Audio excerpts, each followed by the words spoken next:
5 traits in you which are red flags. Working on these 5 traits helped me in attracting better, more masculine men in my life. And even the existing men in my life started treating me better. I'm not just talking about a boyfriend or a partner in life, I'm talking about all the men surrounding you. Your father, your brothers, your friends, every male in your life. When you have these traits within you, and I'm not saying that they are toxic, it is just that you are just disconnected with your feminine essence and also with your healthy masculine side. Number one, you are very possessive. You want all of their time, every minute you want to spend with them. That is again energy going outward. You are not in your self love yet. Healing your possessiveness and shifting to self love will help you release it. Second trait in you, being jealous. Every time they are giving their time to another person, you feel jealous. You feel jealous because you think they are the prize. You want to win them. You want to heal them. The third trait, you are very controlling. You want that a person should go according to your vision, according to your plans. And such control will only push them away. Number four, disbelief. When a person says, and I'm quoting this, king and queen वाला scene नहीं है हमारा, मैं नहीं मनाता जा, stress मत दे. When a guy tells you that I don't love you, you are unable to believe him. Such an amazing person like me, you are in so much disbelief. You think that maybe there is some reason that another person is doing this to you because you don't deserve it and you know it in your heart. Why you keep experiencing this? It is to make you realize about your own power so that you can take your power back. How you will be taking back your power? All of the energy that is going outward, thinking about another person, missing them, longing for them, wanting them back in your life until you pull all of that energy back into yourself, into your hobbies, into whatever you love doing, into your soul purpose. All of those experiences are going to repeat till you realize that this is not what you want. Number five, thinking something is wrong with me. If people keep leaving me, that means something must be wrong with me. That is the disoriented, fearful feminine speaking. She doesn't know herself yet.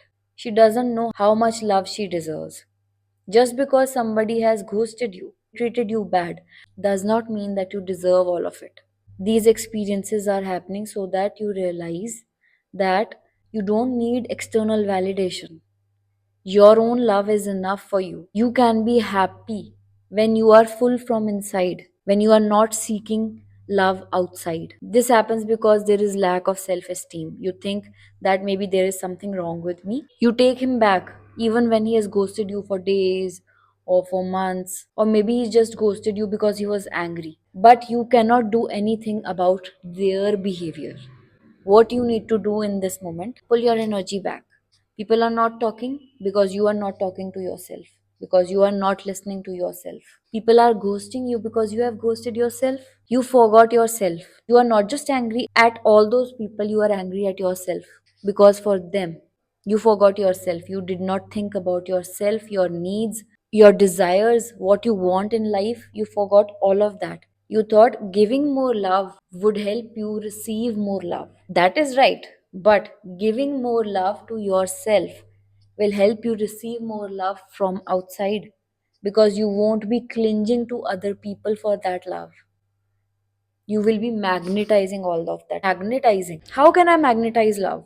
All this time you have been chasing love outside. That is why your clinginess was making you unattractive. Because energetically you were speaking, I need you. Please be here. Please stay with me. When you shift from that and when you give your time to yourself, you realize, oh, I just needed my own time. Oh, I am so happy now.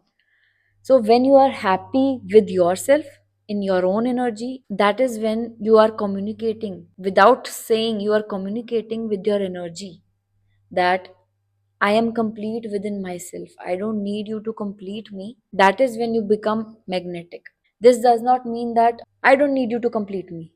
This is the ego speaking. This is the hurt. No, ego is not bad. This is the hurt version of you speaking. I don't need you. You don't need me? Okay, fine. I don't need you too. Because you think that maybe pushing people away will keep your heart safe. Loving yourself going deep into yourself, identifying what makes you happy, what you want to do with yourself, what you want to do in your life, chasing your dreams, your happiness. That will attract people. And when you will be full within, this ego self, this disoriented self that thinks pushing people away will make everything all right, this won't exist anymore. You would like to stay in people's company, but not because you need them, because you like their company. When you are full from within, you can share it with everyone around you without depending on them. That is where detachment comes. Detachment is not building walls that I don't want them, I don't need them. Detachment is, if you are here, I am happy. If you are not here, I am still happy because I have me. So, these five traits, these five red flags of the disoriented feminine, the feminine who was operating from her ego self. When you release this, you will attract better people in your life, better opportunities, and more happiness because you are no longer chasing. You are in your divine feminine self. I hope you like my content. Do like, share, and subscribe, and I will see you guys in my next video. Bye.